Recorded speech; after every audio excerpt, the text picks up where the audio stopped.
So what? You file paperwork for the army. My wife's sister grinned at the barbecue. I wiped my hands on Alpha Nu Alpha Kappa. No, I fly. She laughed. Oh yeah? What's your call sign? I said, Iron Widow. My wife's dad, a Navy SEAL, went still. Girl, apologize.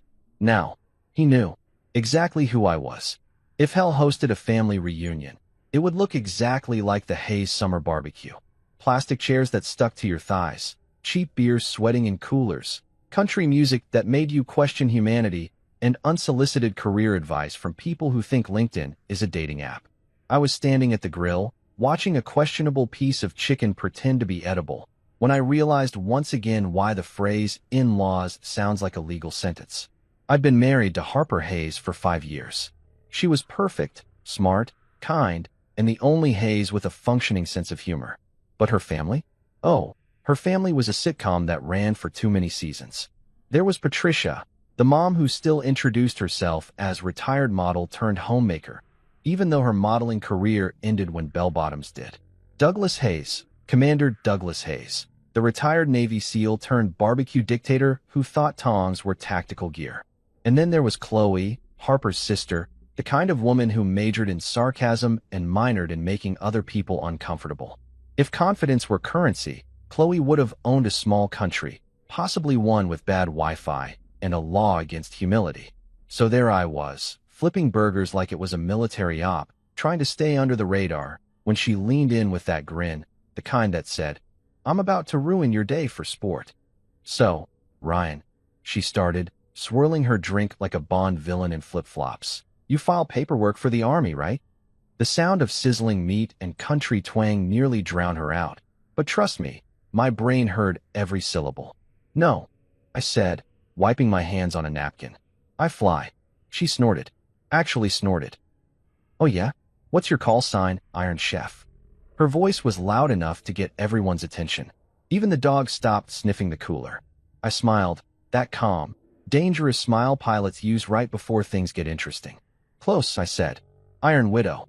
Her laugh died mid-breath. You could almost hear the record scratch. Commander Hayes froze mid-bite, ribs halfway to his mouth, and for once, the man looked confused. That never happens. Girl, he said in a tone that could freeze lava, apologize. Now, Chloe blinked. Wait, what? Harper looked up from the salad table, frowning. Patricia's face went pale, which was impressive considering her usual shade of cosmetic beige. Dad, Harper asked, glancing between us. The spatula slipped slightly in my hand. I was calm, but my brain was already going full alert. The commander knew. The old man knew. You could see it in his face, that flash of memory, that flicker of recognition. He wasn't looking at me like his daughter's husband anymore. He was looking at Iron Widow, the guy he once thought was a myth. The backyard went dead quiet.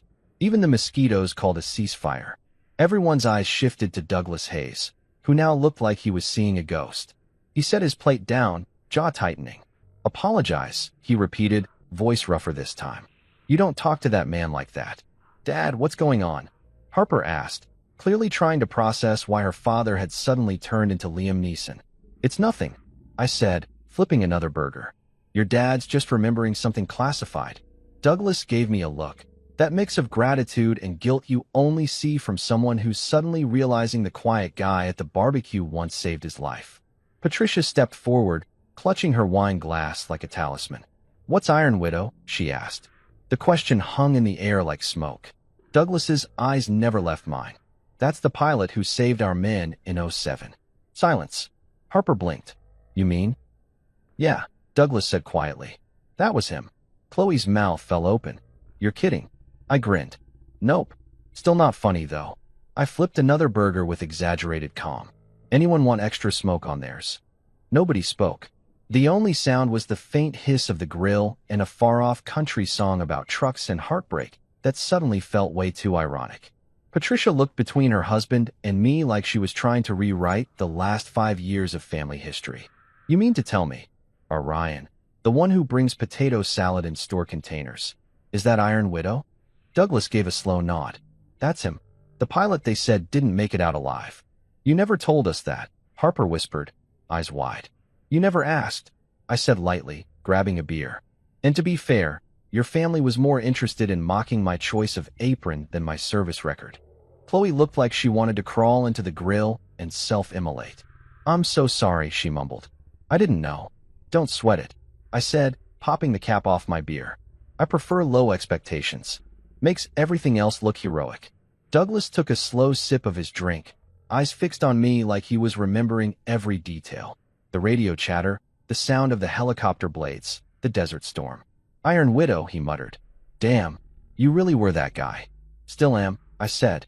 Just upgraded from sandstorms to suburban drama. The commander actually laughed. For the first time in history, the man laughed. Patricia, however, looked like she'd just realized her entire social circle had been bragging about the wrong son-in-law. You mean my bridge friends have been calling you Ryan the clerk this whole time? You can update them, I said. Maybe Ryan the guy who saved your husband's life will look better on Christmas cards. Harper was still staring at me, processing. Why didn't you ever tell me? Because, I said, flipping the last burger, I didn't marry you for applause. Chloe let out a weak laugh, more from embarrassment than humor. Okay, but Iron Widow? That's kind of badass. It's better than Iron Chef, I said. Though my burgers are pretty deadly. The tension broke. Laughter rippled through the group. Awkward at first, then real. Even Patricia chuckled, though it sounded like her pride was still digesting it. The conversation slowly shifted back to normal topics. Who brought the potato salad? Why the neighbor's kid kept stealing sodas? And whether Douglas's grill was overkill for a backyard cookout. But under all that, something had shifted. The balance. The unspoken hierarchy. The civilian son-in-law who dabbles in planes had just been promoted, permanently. Later that evening, when the sun dipped low and the fireflies came out, Douglas approached me quietly. He didn't say much. He didn't have to. He just nodded once. That subtle military nod that means respect. Gratitude. We're good. Didn't expect you to recognize the call sign, I said. He smirked. Didn't expect Iron Widow to marry my daughter. Yeah, life's funny like that, I said. 1 minute you're flying through hell. The next you're arguing about potato salad. He chuckled, a deep, genuine sound I didn't think he was capable of.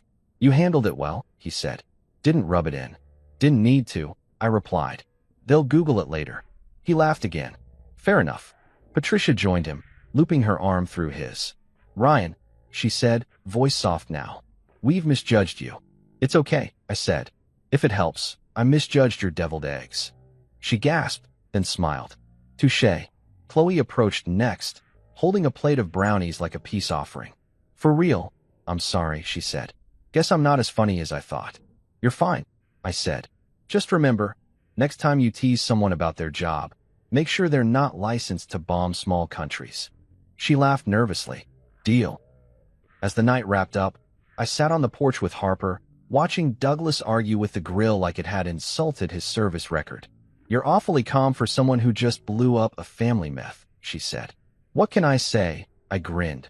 Classified info makes for great dinner conversation. She nudged me. I can't believe you never told me. You married me for me, not for medals, I said. Besides, your dad and I made a deal years ago. A deal? Yeah, I said, sipping my beer. He keeps my missions quiet. I pretend his grilling doesn't violate the Geneva Convention. She burst out laughing so hard she nearly dropped her drink. And in that moment, with laughter echoing across the yard, I realized something. Sometimes silence isn't about hiding who you are. It's about waiting for the right moment to remind people exactly who they're dealing with. That night, as the stars blinked over a backyard full of smoke and beer cans, I smiled to myself. The Hayes family would never look at me the same way again. And honestly, about damn time. You ever walk into a family gathering and realize you're the designated punchline? That was me, every single Hayes event before the great barbecue revelation. Imagine a roast you never agreed to, starring your in-laws as the headlining comedians and you as the confused guy holding a plate of cold coleslaw. The Hayes clan had a special gift. They could turn anything I said into a punchline and somehow make me thank them for it. Patricia, my mother-in-law, was the ringleader. She had this talent for smiling while she insulted you, like a Southern belle who just told you your shirt was adorably brave. Every time she introduced me to someone new, she'd clap her hands together and chirp, "This is Ryan, our civilian son-in-law who dabbles in planes." Dabbles. like I was finger painting with jet fuel. The woman made it sound like I occasionally glued wings to paper and hoped for lift. And Douglas, the retired SEAL patriarch, he just grunted, not words, just noises. The man could express an entire emotional range with a single He'd sit there with his arms crossed, looking like a cross between a judge and a linebacker, occasionally tossing in helpful commentary like, "Real pilots don't wear oven mitts when they grill, son." Then there was Chloe, my favorite. Harper's sister, a woman who made sarcasm her religion and gossip her cardio. She'd roll her eyes, toss her blonde hair, and hit me with something like, "Oh look, Ryan brought his little flight cap. So cute. You gonna fly the grill next?" Every single time, the family would burst out laughing like it was primetime comedy hour, and I'd just smile, sip my drink, and silently remind myself that jail time wasn't worth it. They thought I was soft. They thought because I didn't brag about medals or bark orders, I must have been some paper-pushing clerk who flinched at turbulence. What they didn't know was that half the things I'd done were still stamped classified, and the other half were too insane to explain to people who still thought Bluetooth was witchcraft. But I let it slide, because in marriage, I'd learned something important. Silence beats handcuffs.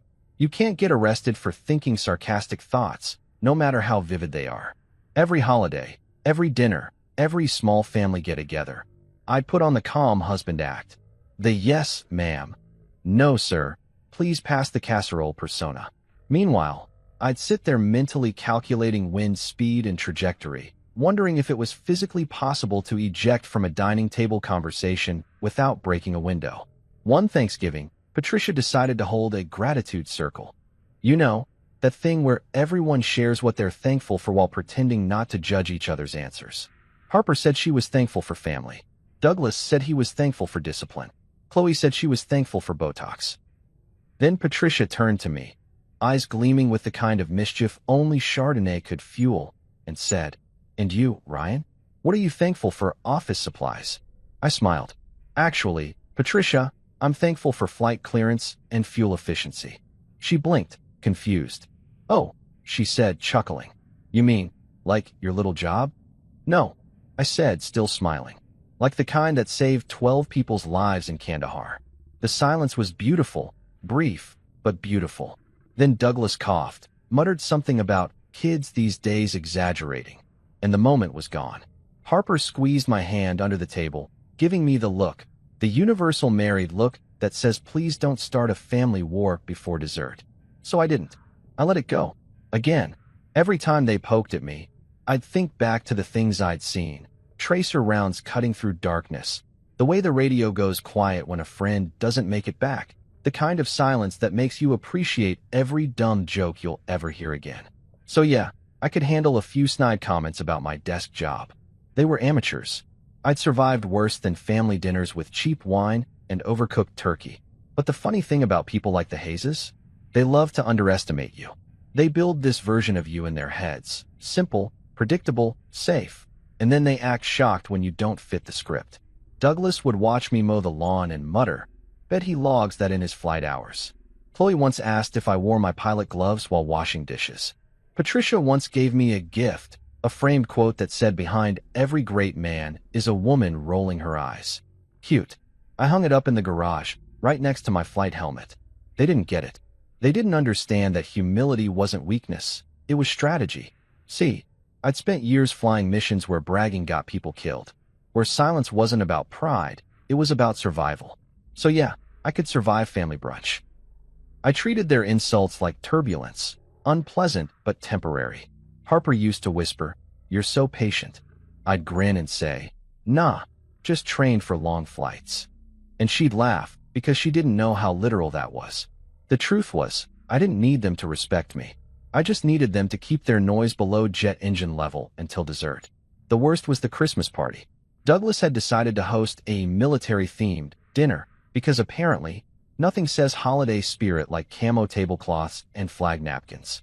He wore his old uniform jacket, chest puffed like a peacock, while I sat there in a sweater Harper picked out, trying not to laugh at the irony. At one point, he leaned back and said, "You know, Ryan, you remind me of my old radio guy. Good with buttons, bad under pressure." I took a sip of my drink, smiled, and said, "Funny, You remind me of my old co-pilot, loud and always slightly lost. Harper choked on her wine. Chloe spat out a laugh. Douglas froze, and for one brief moment, I thought I might have just earned his respect, or a headlock. But he grinned, nodded slowly, and said, "You've got bite, son. I like that." I smiled back. "Careful, Commander. I bite harder than I look." Patricia gasped. Chloe laughed so hard she had to excuse herself. And for a second, just 1 second, I thought maybe, just maybe, I'd crack through the fortress of Hayes' arrogance. Then Patricia refilled her glass and said, "Oh, men and their jokes. Anyway, Ryan, how's your little flying hobby?" And boom, back to square one. The following months were rinse and repeat. More dinners, more mockery, more chances for me to fantasize about moving to another state. But through it all, Harper stayed loyal, always defending me, always reminding them that I was more than they gave me credit for. She'd say things like, "Ryan's flown more miles than you've driven, Dad," or "He's just modest, Mom." And every time, they'd nod like she'd said something adorable, then go right back to treating me like the family's emotional support husband. Still, I kept showing up. Because love makes you do stupid things, like attending brunches with people who think Top Gun is a documentary. But here's the thing. When you're surrounded by ignorance long enough, you learn to weaponize it. You turn it into armor. Their underestimation became my favorite invisibility cloak. I could observe, plan, and quietly enjoy knowing I had stories they'd never believe. Stories they wouldn't even be cleared to hear. And I knew, deep down, that someday the truth would surface. That one day, the universe would hand me a microphone, or in my case, a spatula, and say, "Your turn." Until then, I kept flipping metaphorical burgers, smiling through the jokes, and thinking to myself, ignorance is loud, but it burns out fast. And when that summer barbecue rolled around, the one where Chloe cracked her Iron Chef joke, oh, I was ready. I didn't plan the reveal, but when it happened, when the laughter died and Douglas Hayes himself went pale, it felt like poetic justice. Every snide comment, every jab, every little pilot nickname, all of it turned to ash the second he realized who I really was. The same man they dismissed had once flown through hell to save Douglas's squad. The same civilian son-in-law had kept their family's patriarch alive long enough to have these barbecues in the first place. Karma, as it turns out, loves irony. Looking back, those years of ignorance were the setup. Every joke, every condescending smile, it made that one moment of silence hit harder. Because respect isn't earned by bragging. It's earned by surviving, by standing there calm and steady while people reveal who they are. So yeah, before that day, every Hayes gathering felt like a roast I never signed up for. But after that day, let's just say they started Googling Iron Widow real fast. And somewhere between Patricia's shocked silence and Douglas's sudden salute, I realized, sometimes the best revenge is just letting the truth land on its own runway. You ever notice how a backyard barbecue smells like peace until you realize you're surrounded by people who think mayonnaise is a spice and gossip is a sport? That was me, apron on, spatula in hand, pretending the smell of lighter fluid and hypocrisy didn't clash. From the outside, it looked like a normal Saturday. Paper plates, plastic cups, kids chasing each other with water balloons, someone's uncle complaining about gas prices like he personally controlled OPEC. But inside my head, the sound of laughter and clinking bottles kept dissolving into rotor blades and radio static. It's weird how trauma sneaks up on you. 1 second you're flipping burgers, the next your brain's replaying a desert storm like a movie you didn't buy tickets for. I remember looking at the smoke curling up from the grill, and all I could think was, I've seen that color before, over Kandahar, over broken metal, over a horizon that never forgave me. Most people think flying is glamorous. They imagine Top Gun high fives, sunset shots, and aviator shades that make you irresistible. Reality check. Most of the time, you're sweating in a cockpit that smells like fuel and fear, praying the radar isn't lying. My call sign, Iron Widow, wasn't some macho nickname I picked because it sounded cool. It was given to me after my third emergency landing, the one where the co-pilot didn't make it back. There's a twisted rule in our squadron. You earn a call sign by surviving something no one else should have. Iron Widow stuck because every time the odds went bad, I walked away, and someone didn't. Not exactly a party story. So yeah, I kept that one to myself. So while the Hayes family was debating whether sweet corn or coleslaw counted as a vegetable, I was standing over the grill, surrounded by people who thought classified meant boring. I could hear Chloe laughing behind me, already working the crowd like she was running open mic night. Ryan takes his grilling seriously, she said. He probably writes a flight plan for his burgers. Everyone laughed. Huh, original. I just smiled, flipped a patty, and muttered under my breath, at least my burgers don't crash. Douglas, the commander himself, was on his second beer, holding court about the good old days, SEAL missions, covert ops, near-death experiences that conveniently never had witnesses. Every sentence started with, back when men were men, which roughly translated to, please clap. I didn't mind. I'd learned early that old soldiers need to tell stories so they can live with the ones they can't. But then he said it, the thing that always poked my patience. Flying, he told a wide-eyed cousin, is logistics. The real work's on the ground. I nearly choked on my own smirk. Logistics? Buddy, I once flew through a sandstorm so thick it looked like Mars was trying to kill us. I've dodged RPGs, navigated blind, and landed on a runway that barely existed, all while listening to screaming through a headset. Logistics my ass. But I didn't say that. I just brushed some barbecue sauce on a drumstick like I was painting calmness onto chaos. The truth, and oh, it was a juicy one, was that Douglas's legendary SEAL team wouldn't have made it home in 2007 if it weren't for Iron Widow. Yep, that was me. Same guy now in an apron with Kiss the Cook, printed in red letters like a cosmic joke. His team was pinned down in an op that went sideways fast, wrong coordinates, sandstorm inbound, radio blackout. Command told me to abort. I didn't. Because when you hear men screaming coordinates through static, you don't check your manual. You check your pulse and push forward. I still remember the sound of the engine straining, the storm turning daylight into blood orange, visibility down to nothing, and that gut feeling that said, if you mess this up, they're done. I dropped elevation, went under the radar, literally, and pulled those guys out piece by piece. 12 of them, Douglas included. He was younger then, meaner, but alive because of a very reckless pilot who didn't listen to orders. He never talked about it. Probably because it's hard to make jokes about the guy who once had your life in his hands. I don't blame him. Pride's a funny thing. It burns slow, like jet fuel. Some men spend years pretending their near-death didn't happen because it reminds them they weren't in control. And Douglas? Control was his religion. So he kept it quiet, let the myth fade. And meanwhile I built a new life. Quieter, calmer, more human. I swapped cockpits for cul-de-sacs, combat for cookouts, and I told myself that silence was strength. Until that damn barbecue. The smell of charcoal kept messing with me. Smoke does that to veterans. You don't just see it, you feel it. It crawls up your spine, whispers memories you thought you'd buried. I stared at the flame, saw the same shimmer of heat that used to rise off the tarmac after a landing. My hand tightened on the spatula. Ridiculous, right? But it wasn't a spatula anymore. It was a flight stick, slick with sweat. I blinked hard, shook it off, and turned to meat. Nobody noticed, which was good. The last thing I needed was Chloe thinking PTSD stood for, please tell stories. Then came the moment. Chloe, with her half-buzzed confidence, sauntered up, drink in hand, and threw her now infamous grenade. So, Ryan, you file paperwork for the Army, right? It hit harder than she knew, because it wasn't just ignorance. It was the echo of every civilian who never gets it, every assumption that war is just buttons and bravado. I could have ignored it. Hell, I almost did. But then I saw Douglas, beer halfway to his mouth, freeze.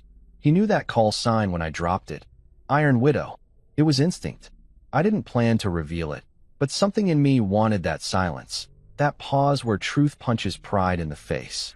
And when it hit him, the way his jaw locked and eyes went distant, I knew exactly where his mind went. Not to the backyard, but back to the desert, to that storm, that voice on the radio saying, hold tight. I'm coming. The shift was immediate. You could feel it. The laughter evaporated. The air thickened. The burgers kept sizzling, but the world went still. Douglas wasn't looking at his son-in-law anymore. He was looking at a ghost from a chapter he thought was closed. And for the first time, I realized something. I hadn't just saved his life. I'd been haunting it ever since. That night, after everyone went home, Harper and I sat in the dark kitchen. She was quiet, stirring her tea the way people do when they're trying not to ask something heavy. "Why didn't you ever tell me?" she finally said. I took a breath. "Because I didn't marry you to be Iron Widow. I married you to be Ryan." She nodded, but her eyes glistened like she was re-meeting me. "You saved my dad." "I saved 12 men," I corrected. "Your dad just happened to be one of them." She smiled through her tears. "He's never going to live this down." "Good," I said. "He still owes me a drink." But even after that, my brain kept replaying the past. You can't just flip a switch on adrenaline and memory. Some nights, I still hear the beeping of instruments, the mechanical heartbeat of a machine that trusted me more than I trusted myself.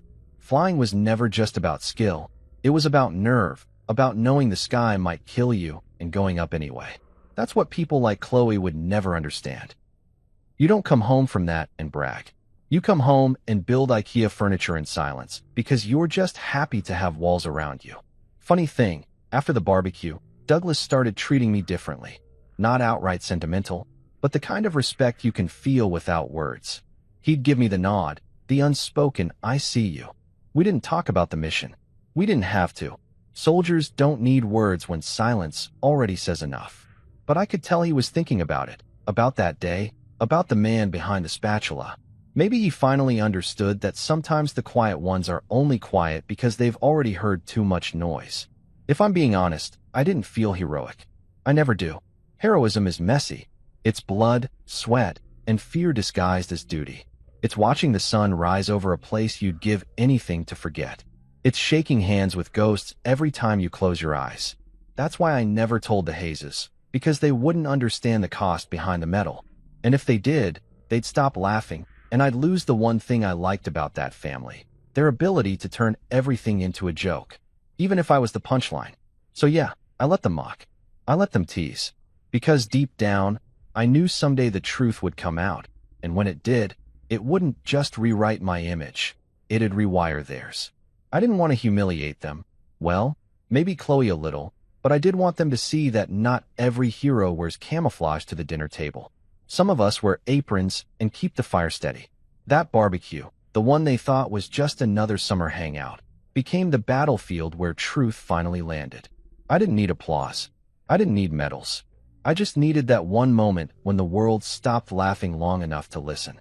And it came, wrapped in smoke, silence, and the stunned face of a man who finally realized his daughter married the pilot who once saved him from disappearing into desert dust. After that day, I looked at the grill differently. It wasn't just a tool for burgers. It was a symbol of control, of patience, of heat managed instead of chaos endured.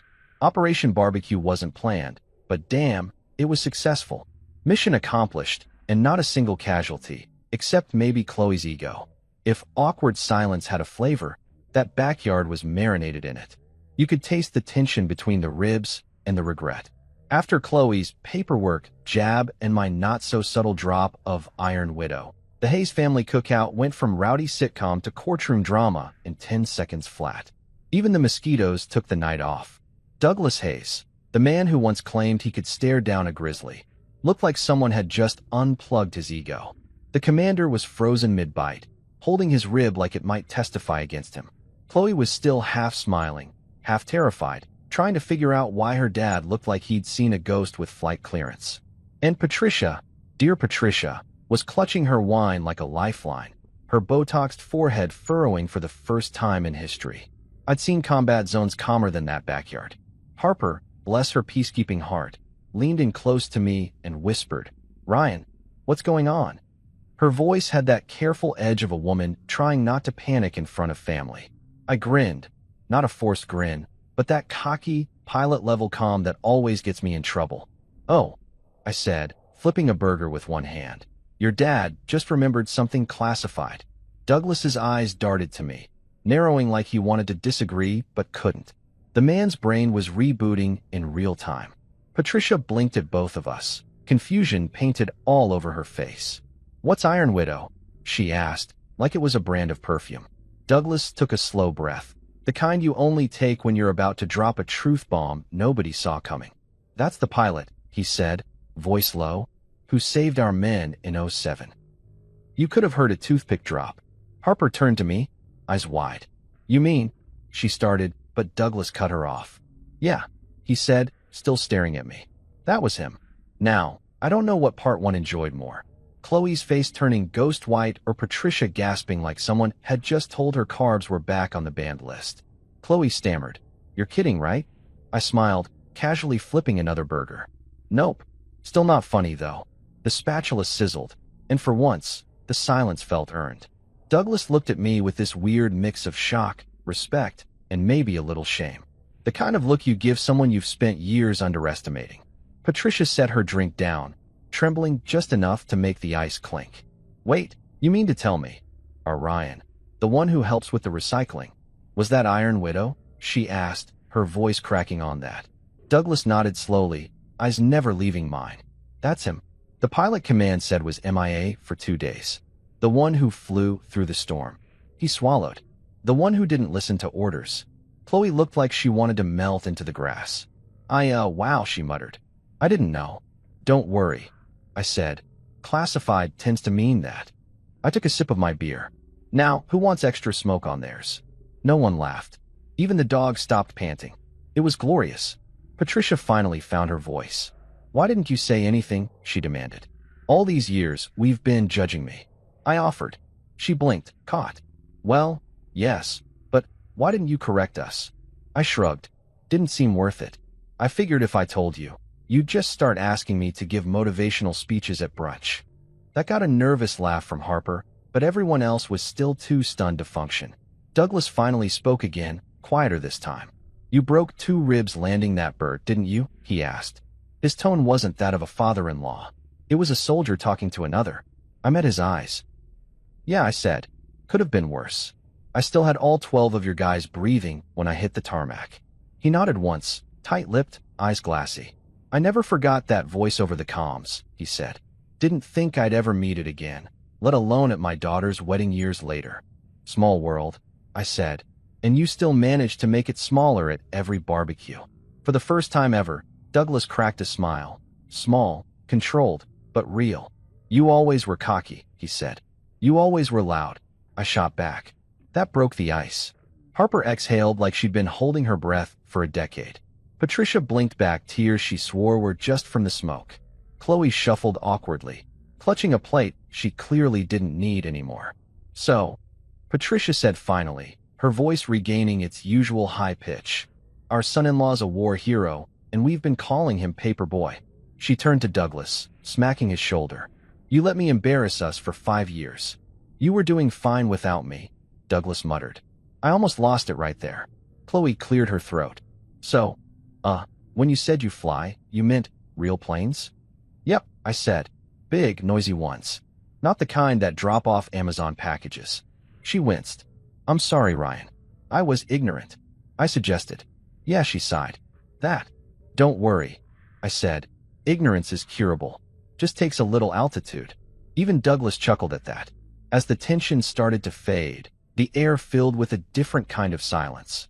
One that wasn't about shock, but respect. Patricia started gathering plates, mumbling something about rethinking the seating chart for next Thanksgiving. Harper slipped her arm around my waist. You could have told me, she whispered. You married me, not my call sign, I said. Besides, I liked being your boring husband. Easier that way. She smiled up at me. I don't think boring is the word I'd use. Heroic then? Sarcastic, she said. Still heroic, I replied. Later that night, after everyone had gone home, I stood by the dying grill, the smoke curling lazily into the dark. Douglas walked over, carrying 2 beers. He handed me one. You ever think about what would have happened if you hadn't gone in? He asked. Every day, I said. But not for long. Regret's a waste of fuel. He nodded, thoughtful. You know, he said, when I found out Harper was marrying a pilot, I thought, here we go, I groaned. No, he said, chuckling. I thought she was marrying a guy who'd bail when things got tough. Turns out, she married the only man I know who doesn't know how to quit. You just realized that? I asked. Better late than never, he said. Besides, humility isn't my strong suit. No kidding, I said, raising my beer. To humility, then, yours on back order. He clinked his bottle against mine and actually laughed. You're a pain in the ass, Blake, he said. You're not wrong, Commander. We stood there in the quiet backyard, two men who'd both seen too much pretending we were just talking about grilling techniques. The smoke drifted between us like a ghost of the past, curling and fading into nothing. You know, Douglas said after a while, Patricia's gonna start telling everyone our son-in-law's a national treasure. That'll make Christmas fun, I said. Guess I'll have to start charging for autographs. You've got jokes now, huh? He said. Always did, I replied. You were just too busy grunting to notice. He laughed again, this time louder, freer. And for the first time since I'd joined that family, I realized something important. Douglas Hayes didn't hate me. He just didn't know me. The man respected battle scars, not wedding rings. And now that he finally knew both, I wasn't the enemy anymore. When I went back inside, Harper was cleaning up. Chloe was helping, trying to earn redemption through dish soap. Need a hand? I asked. Chloe looked up sheepishly. I think I owe you more than that, she said. You saved my dad. I shrugged. I saved a team. He just happened to be the loudest one on it. Still, she said, I'm sorry. For all the jokes. You weren't wrong, I said. I do file paperwork sometimes. She tilted her head. Missiles count as paperwork. They do when you sign them. That earned the first genuine laugh I'd ever heard from her. You're scary, Ryan. You're just realizing that.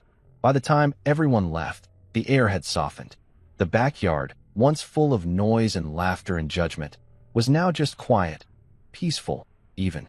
The kind of peace you get after a long, overdue truth finally lands. I sat on the porch steps, watching the smoke drift away, and thought about how fast life can shift.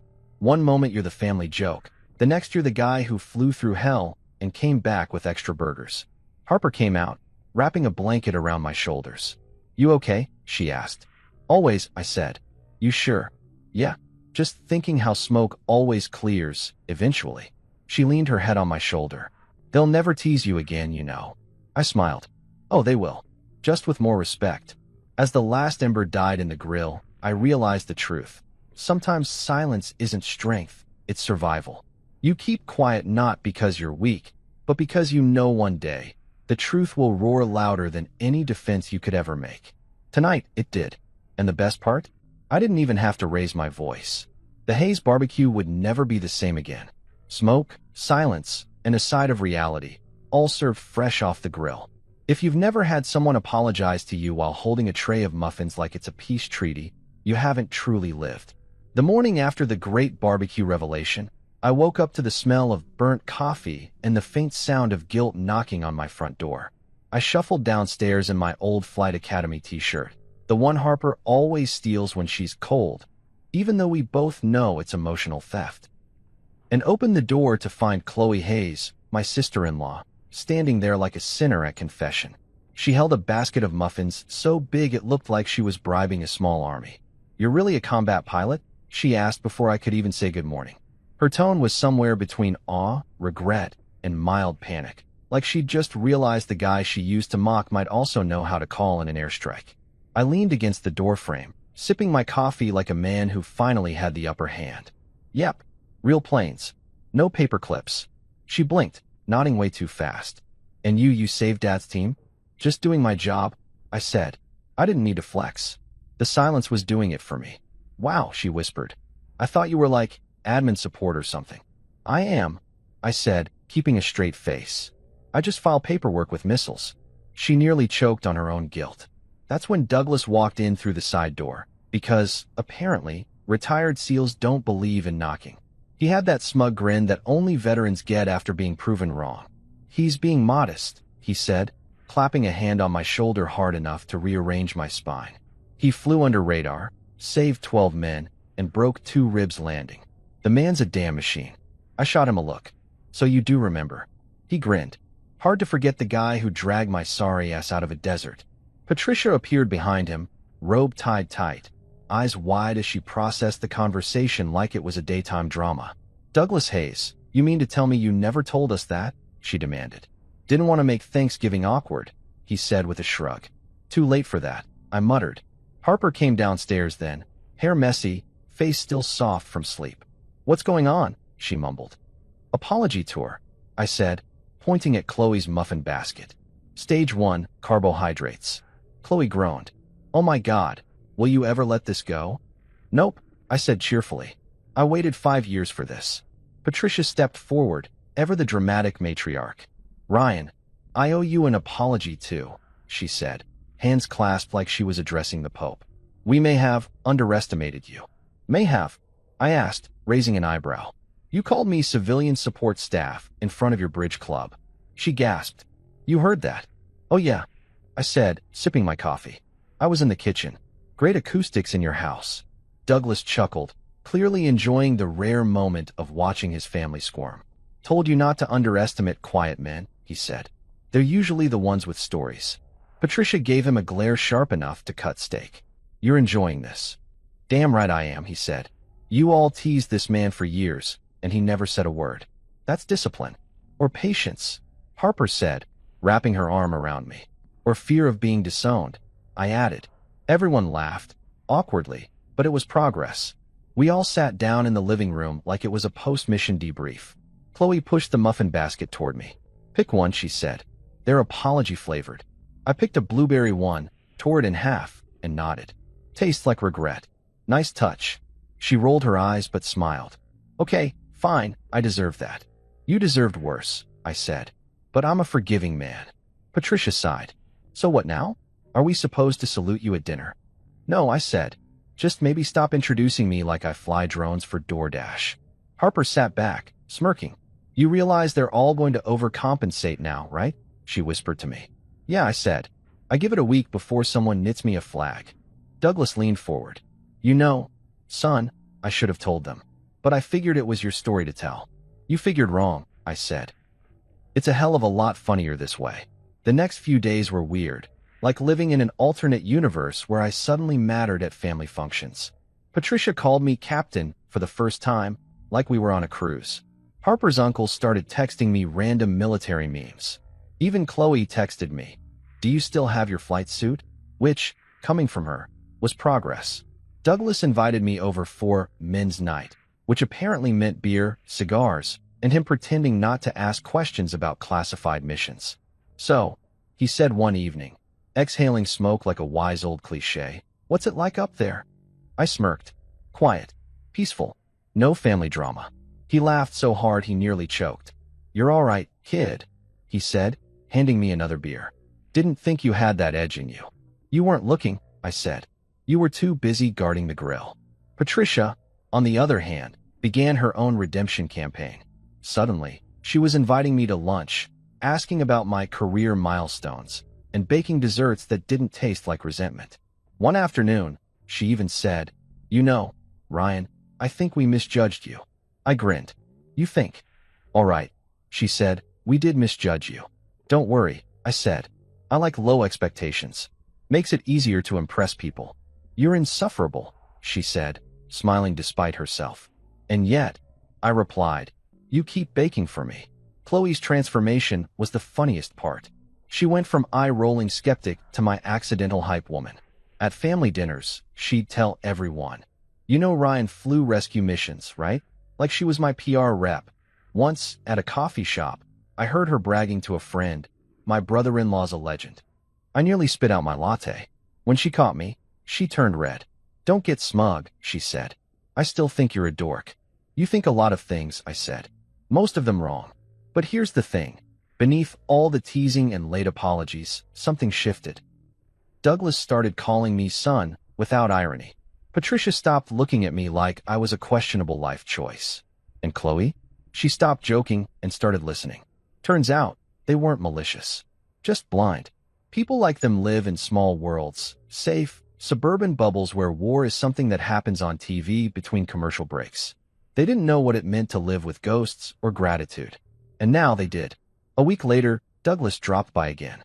He had that look, the same one he had back in the desert, when he realized the mission might actually succeed. "You know," he said, "I've spent years being the hero in my stories. Feels good to know someone else gets the credit for once." "Don't worry, Commander," I said.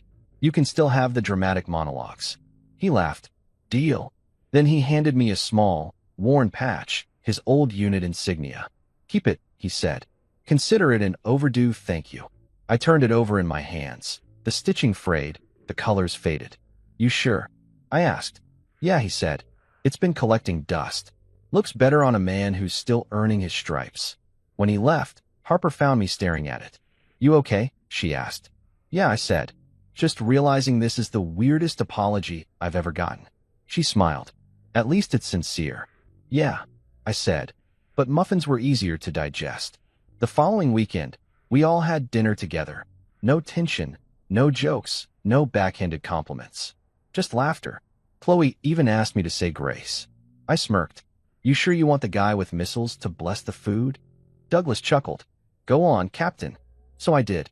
Lord, thank you for family, forgiveness, and the fact that Chloe didn't burn the rolls this time. Everyone laughed, even Patricia. It felt normal. Finally, that night, as we said goodbye, Chloe hugged me. Really hugged me. Not the stiff, I guess we're related kind. You're a good man, Ryan, she said. Don't let it go to your head. Too late, I said. Already there. She laughed and walked away shaking her head. Harper leaned into me, whispering, You love this, don't you? Absolutely, I said. I waited years for this redemption arc. And as I closed the door that night, I couldn't help but think, respect doesn't always land on schedule. Sometimes it circles the runway for years before finally touching down. But when it does, it's worth every second of turbulence. You know how they say good things take time? Yeah, well, respect in the Hayes family took so long to land it probably needed air traffic control clearance. One day I was Harper's husband who plays pilot, and the next, I was Captain Ryan Blake, Iron Widow, savior of the SEALs. The switch was so dramatic I half expected a theme song to play every time I walked into their house. The same people who used to ignore me at family dinners were suddenly pulling chairs for me, asking about missions they didn't have clearance to even Google. It was surreal. Harper's cousins, those loud 20-somethings who once debated whether I really flew planes or just helped out at the airport, were now begging for selfies like I was a celebrity. Can you do the pilot pose? One of them asked. You know, like in Top Gun? Sure, I said. If you can do the taxpayer pose, you paid for my fuel. They laughed, but I wasn't kidding. I'd been invisible to this family for years. Now I was the golden ticket to their patriotic fantasies. Harper just sat there watching me with that smirk she does when she knows I'm both amused and mildly disgusted. Even Patricia, the queen of passive aggression, started acting like she was my campaign manager. One afternoon she dropped off a pie. Yes, an actual homemade pie. And it didn't taste like regret or judgment for once. I thought you might enjoy something sweet, she said, smiling like she hadn't spent 5 years pretending I was furniture. What's the occasion? I asked. No occasion, she said quickly, then hesitated. Just appreciation. I took a bite. Not poisoned. She gasped. Ryan, hey, just checking, I said, grinning. Old habits. She rolled her eyes but smiled. For Patricia, that was basically a declaration of love. Then there was Douglas. The man had done a full 180. He went from treating me like a civilian intern to introducing me to strangers as the finest damn pilot I ever knew. You want whiplash? Try hearing your father-in-law brag about you after years of mockery. One day, he even asked me to come over early before a family dinner. Need a hand with the grill? I asked. No, he said. Need advice. I nearly dropped my coffee. Advice? Yeah, he said. Nora's thinking about joining the Air Force. I figured you'd know what to tell her. Nora, his niece. The same one who once asked me if flying made your ears pop. Wow, I said. You trust me with career advice now? He grunted. I trust you more than the recruiter. That's fair, I said. Recruiters have better marketing. We sat in his garage, Douglas's sacred man cave filled with medals, half-finished projects, and the unmistakable smell of WD-40 and pride. You know, he said, polishing a wrench like it was symbolic. I didn't respect you at first. Thought you were soft. You weren't wrong, I said. I moisturize. He laughed, shaking his head. Nah, I just didn't get it. You didn't brag. You didn't bark. I thought that meant you didn't have backbone. But you were just steady. Quiet steady. That's one way to say boring, I replied. No, he said, meeting my eyes. That's one way to say reliable. Coming from Douglas Hayes, that was basically a night ship. Later that night, we sat around the dinner table. No tension, no mockery, just laughter and stories. Patricia even poured me the good wine. Chloe was scrolling through her phone, and suddenly she said, Oh my God, Ryan, did you know there's a Reddit thread about you? Please tell me you're kidding, I said. Nope, she said, grinning. Some old seal wrote a post about the Iron Widow extraction pilot. It's gone viral. You're like a legend now. Douglas puffed up like a proud dad. Damn right he is. I covered my face. Fantastic. I'm internet famous. My life's complete. Harper laughed so hard she nearly spilled her drink. Oh, come on, hero. Enjoy it. Nah, I said. The last time I went viral, it was food poisoning. But beneath all the jokes, something had changed for real. For the first time, I wasn't a background extra in my own marriage's family saga. I was part of the story, respected, appreciated, even admired. It was strange, though, because the thing I'd spent years not talking about was suddenly all they wanted to talk about. Every visit turned into an impromptu Q&A session. So, did you ever fly over enemy lines? What's the scariest thing that happened? Did you really break ribs and keep flying? Can you teach me how to land a plane? Yeah, sure. In about 10 years, I'd say, grinning. I didn't mind the questions. Okay, I minded some, but I could tell they were finally seeing me as more than Harper's husband. I'd gone from background noise to main character. Harper noticed too. One night, while we were driving home from another family dinner that didn't end in passive-aggressive chaos, she reached over and rested her hand on mine. You seem lighter, she said. Lighter? Yeah, she smiled. Like the weight's off. You're finally being seen. I chuckled. Took them 5 years and one classified confession, but yeah.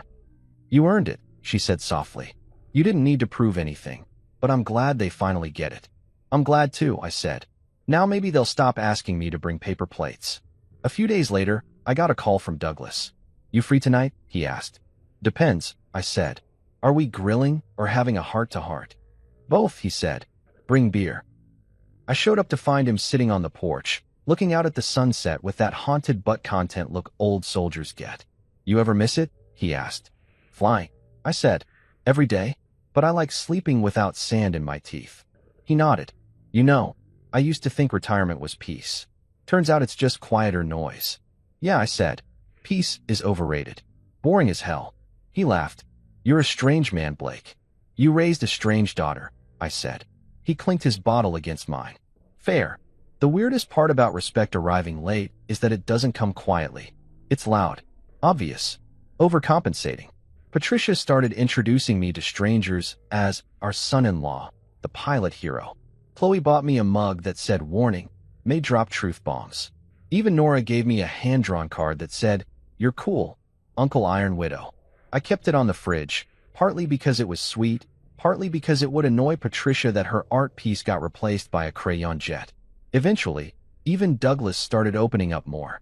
One night, he confessed, you know, when I realized it was you who saved us. I felt ashamed. Why? I asked. Because, he said quietly, I'd been mocking the man who once saved my life. That's not something you come back from easy. You just did, I said. Took a few burgers, but I forgive you. He chuckled. Guess I owe you more than beer. Yeah, I said, but I'll take beer anyway. Harper loved seeing it, her dad and me finally getting along. One evening, she caught us watching an old war movie together. You two bonding over explosions? She teased. No, Douglas said, just comparing accuracy. They got the flight physics all wrong. I smirked. Yeah, and the dialogue's too coherent. She rolled her eyes. You're both impossible. That's called chemistry, I said. Stockholm Syndrome, she countered. But if I'm being honest, respect came with its own kind of pressure. Suddenly, everyone looked at me differently. Like I was this flawless example of courage. Like I hadn't had nights where my hands shook, or days where I questioned everything. They wanted the myth, not the man. So I played along, told them the funny versions of stories, skipped the dark parts. It was easier that way. Let them keep their hero. The truth, that I was just a man who did his job and got lucky, didn't fit as nicely into family dinners. Still, there was something healing about it. The jokes stopped being cruel and started being affectionate. Chloe once teased, Hey, Iron Widow, need help parallel parking? And I said, yeah, because my F-22 didn't come with backup cameras. Everyone laughed. Even I did. It was the kind of laughter that comes from comfort, not condescension. For once, I belonged, not because of medals or missions, but because they finally saw me. A month later, Douglas pulled me aside after dinner. You know, he said, I should have said something years ago. About what? I asked. About what you did. About who you are. I should have told them sooner. I smiled. Relax. If I wanted glory, I'd have gone into politics. He laughed. Still, I'm proud. You earn more than jokes. I raised my beer. And yet, the jokes were character building. He nodded. You handled it better than I would have. That's because I'm better looking, I said. He burst out laughing, almost spilling his drink.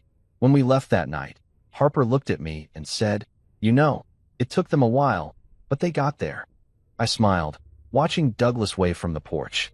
Yeah, I said. Respect lands late, but at least it lands. And as we drove home, windows down, radio low, I thought about how far we'd come, from mockery to mutual admiration. The mission wasn't just survival anymore. It was acceptance. And for the first time in years, it felt like the sky had finally cleared. When Harper announced she was hosting another family barbecue, I swear I heard thunder, and not the natural kind. It was the sound of my PTSD waking up and saying, Oh, we're doing that again. The last cookout had turned into a classified history lesson, a live-action redemption arc, and a whole lot of emotional smoke. But this time, it felt different. Douglas had been treating me like an equal ever since the big reveal. Patricia was pretending she'd always liked me, and Chloe was, well, trying. Which was impressive considering trying was a foreign language to her. I told Harper, You know this means your dad's gonna hand me the tongs like it's a passing of command, right? She smirked. Good. You've earned it, Captain. I leaned in. Yeah, but if he salutes me again, I'm charging him rent. The day of the barbecue was unusually calm. Blue skies, light breeze, no underlying family judgment wafting through the air. I set up the grill while Douglas hovered nearby like a mission supervisor, arms crossed, inspecting every move. You're using charcoal? He asked. Of course, I said. You want flavor or speed? Flavor, he admitted. Good answer, Captain, I said, smirking. Permission to proceed? He rolled his eyes but cracked a grin. Permission granted. It was our new thing, mock military banter, half serious, half sarcastic. Patricia walked out carrying a tray of deviled eggs like they were medals of honor. I made extra this time, she said, smiling proudly. So no one complains. We've all grown so much, I said. Last time, I thought you were going to report me to HR for my apron. She gave me a playful swat with a napkin. Progress. Then there was Chloe. She arrived late, as usual, but for once, she didn't start with a joke. Need help with the burgers? She asked, hovering awkwardly near the grill. No, I said. This is a military operation. Stay in civilian territory. Copy that, she said, mock saluting. At ease, Private Muffin Basket. Oh my God, she groaned, laughing. You're never going to drop that nickname, are you? Never, I said. It's a permanent rank.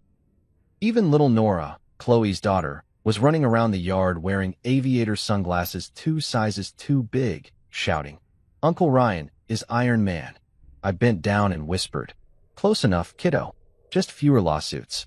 Harper floated between everyone like the calm in the chaos, refilling drinks, managing small talk, keeping the peace, as usual. You're enjoying this, aren't you? She asked, catching me smirking at Douglas, who was trying to figure out my grill settings like they were top secret. What? Watching your dad admit I know my way around fire. Yeah, it's therapeutic. She leaned in. You know he told the neighbors about you, right? Really? Yeah, she said, grinning. Apparently, you're the humble hero who prefers grilling to glory. Sounds like a Hallmark movie, I said. We should sell the rights. Douglas finally gave up his inspection and sat down, motioning to me. Blake, he said, you're in charge of the grill from now on. I've seen the light. What? Propane can't compete with charcoal. No, he said. You can actually cook without burning the meat or the guests. High praise, Commander. He chuckled. Don't let it go to your head. Oh, it's already there, I said. I'm thinking of having medals printed on my apron. Patricia overheard and laughed. Don't encourage him, Douglas. His ego's going to need its own chair. It already has one, Harper said, pointing to me. Hey, I protested. Confidence is just self-respect with better posture. As the afternoon rolled on, the air felt lighter than it ever had before. The usual tension, the sarcastic digs, gone. It felt like family. Loud, slightly chaotic, but warm. Douglas even started telling stories about me, which was new. So there we were, pinned down, Visibility 0, and I swear to God, we thought we were done, he told Harper's cousins. Then this voice crackles over the radio. Calm as Sunday morning, says, hold tight. I see you. We all thought it was a joke. And then, Chloe asked, hanging on his every word. And then, Douglas said, pointing his beer at me, this lunatic flies in through a sandstorm like he's got a death wish and pulls us out one by one. We didn't even know his name then, just the call sign, Iron Widow. Everyone turned to look at me. That's true, I said, except for one detail. What's that? Douglas asked. I wasn't calm. I was swearing the whole way. Everyone burst out laughing. It was the kind of laughter that fills in years of silence. Genuine, not polite. Even Patricia joined in. You know, Ryan, she said, smiling, I'm proud of you. Thank you, I said, pretending to wipe a tear. That might be the first time you've said that. Don't ruin it, she said, wagging a finger. You're lucky I baked dessert. Then I take it back, I said. Keep the compliments coming. Chloe leaned over to Harper. He's gotten funnier since the truth came out. Harper grinned. No, he's just finally allowed to talk without being interrupted. That's fair, I said. By the time the sun started setting, the grill was empty. The kids were running barefoot through sprinklers, and Douglas had officially ceded his title as barbecue commander. You did good, Captain, he said, clapping me on the back. Didn't think I'd ever say that about another man at my grill. It's okay, I said. I know how hard it is to pass command. It's not hard, he said. It's just different. He looked around, eyes soft. You brought this family together today. I snorted. Pretty sure the ribs helped. Don't sell yourself short, he said. You've earned your spot. That hit deeper than I expected. For years, I'd been the outsider, the polite one, the quiet one, the guy they tolerated because Harper loved him. But now, I wasn't just her husband. I was family.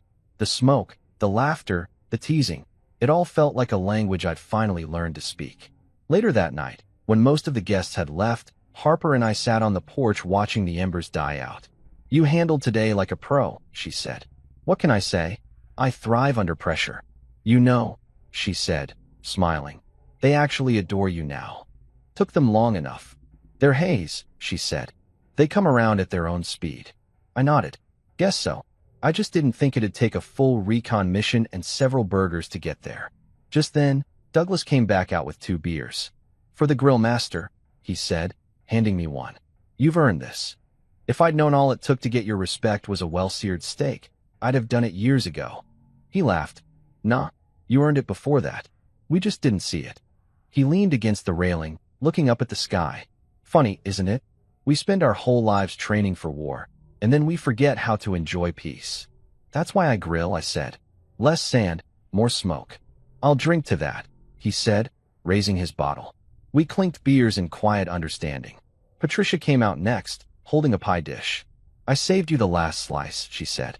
Douglas doesn't need it. Cholesterol. I'm right here, he said. And still not getting the pie, she replied.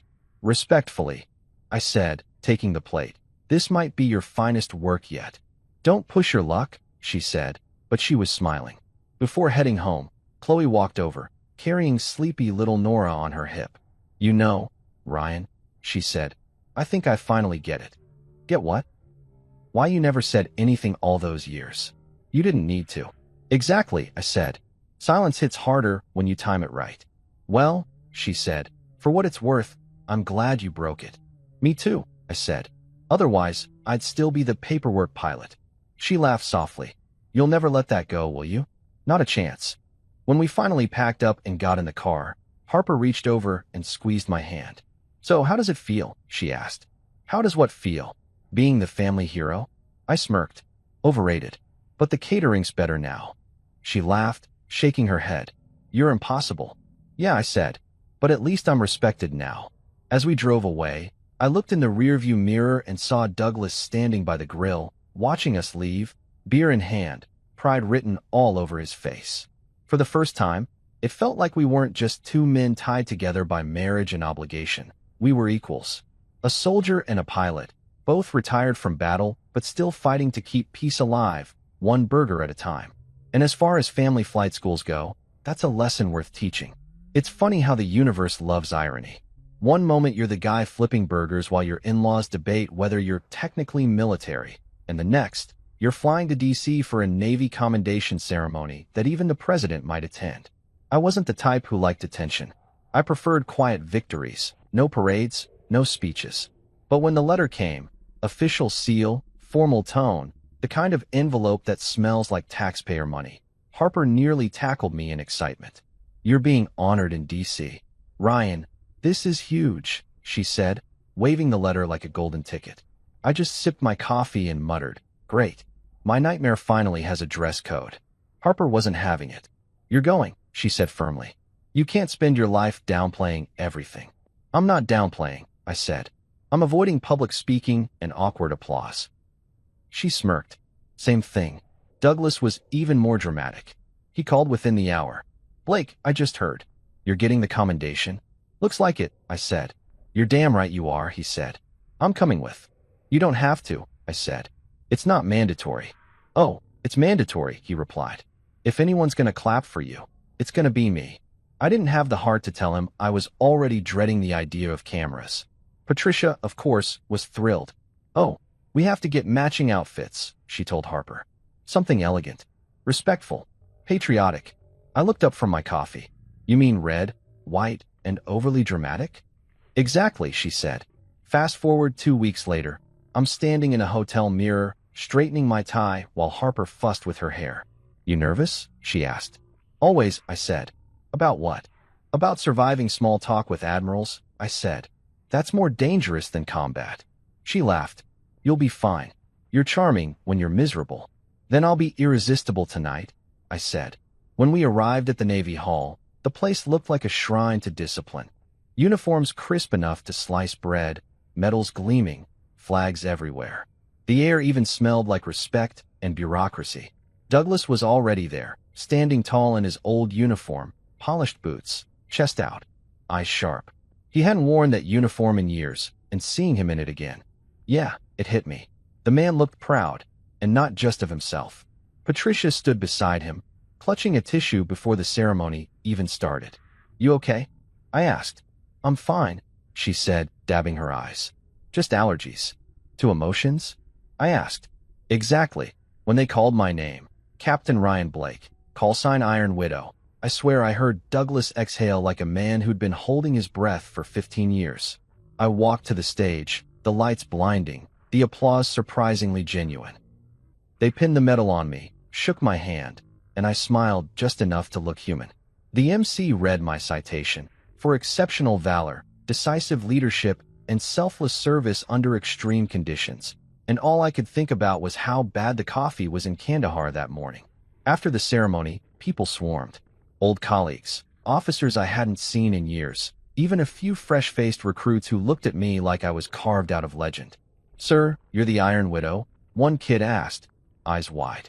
"In the flesh," I said. "You're a hero," he said. "Nah," I said. "I'm just someone who didn't crash at the wrong time." He laughed nervously, not sure if I was joking. I wasn't. Then I saw Douglas across the room. He was standing at attention, that old Navy posture kicking in, and for the first time, he didn't look like the gruff patriarch I'd come to know. He looked proud, not the silent, reluctant kind, the real kind, the one that reaches your eyes. When I stepped down from the stage, he was waiting. He saluted, not jokingly, not half-heartedly, a full, sharp salute. "You made the uniform look good, son," he said. For a second, I didn't even know what to say, so I just smiled. "Don't exaggerate, Commander. You just finally found someone cooler than yourself." He grinned, lowering his hand. "That's fair." Patricia was crying now. Actual tears, not the kind she blamed on allergies. "I'm so proud of you," she said, hugging me like she was trying to squeeze the hero out. Chloe, of course, took a selfie. "This is going on Instagram," she said. #hero in the family. "Great," I said. Exactly what I trained for. Later that night, at the hotel bar, Douglas and I sat nursing beers, both quiet. "Never thought I'd see the day," he said. "What? Me getting a medal?" "No," he said. "Me being in the audience for it. Usually, I'm the one up there." I raised my glass. "Guess we swapped roles." He nodded. "You did good, Blake. You really did." "So did you," I said. "You raised Harper. That's more impressive than flying through gunfire." He chuckled. You're not wrong. Then he pulled out his phone, scrolled through some photos, and showed me one, an old, grainy picture of his SEAL team back in the day. He zoomed in on a helicopter behind them, half covered in dust. That's you, he said. Iron Widow. We didn't know your name back then, but we knew your voice. I stared at it, that faded image of the machine that nearly killed me and saved them. Damn, I whispered. Didn't think anyone kept that. I kept it, he said. It's the only reason any of us made it back to take that picture. Later, when Harper and I got back to the hotel room, my phone buzzed. A message from Douglas. It was that same photo, with a caption underneath. The guy who saved us married my daughter. Life's weird. I laughed so hard I nearly woke Harper. When she asked what was so funny, I just showed her the message. She smiled, that proud, soft kind of smile that makes your heart forget how to function.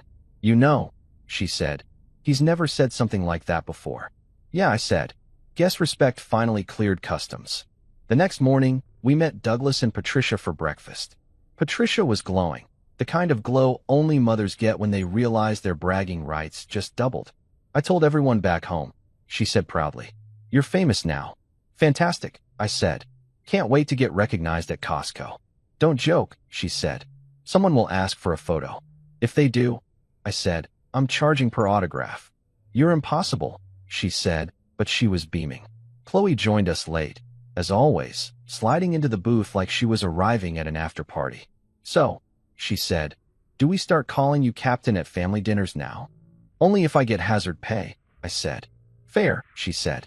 You deserve it for surviving moms cooking all these years. Patricia gasped. Excuse me?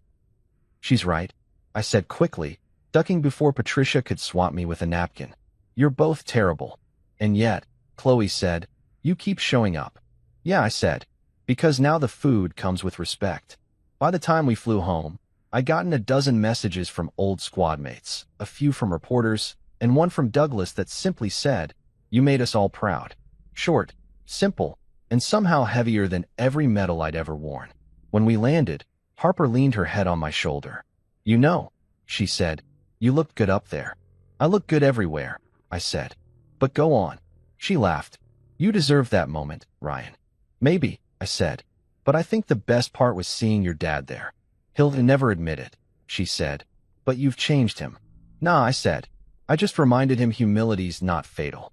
When we got home, I placed the medal in a box with the rest, the quiet kind of trophies that never make it to the mantle. But that photo Douglas sent me, that I framed, it wasn't about glory. It was proof. Proof that respect doesn't always show up when you expect it, but when it does, it can make an entire family see you in a new light. And as far as medals go, that one, the kind you can't pin on your chest, mattered more than all the rest. A year after the DC ceremony, the Hayes family barbecue returned like clockwork. Same backyard, same overcooked enthusiasm, but a completely different energy. For once, it wasn't a battlefield. Nobody was sharpening sarcasm for sport or waiting for me to mess up the coleslaw ratio. Instead, the air felt lighter, calmer, like we'd all survived something together. Chloe had texted that morning, no muffin bribes this year, just peace and potato salad. I replied, good. My forgiveness quota is full. When I pulled up, Harper riding shotgun and the smell of Douglas's famous ribs already in the air, I knew this barbecue was going to be different. Chloe was the first to greet me. Look who decided to show up, Captain. She said, grinning.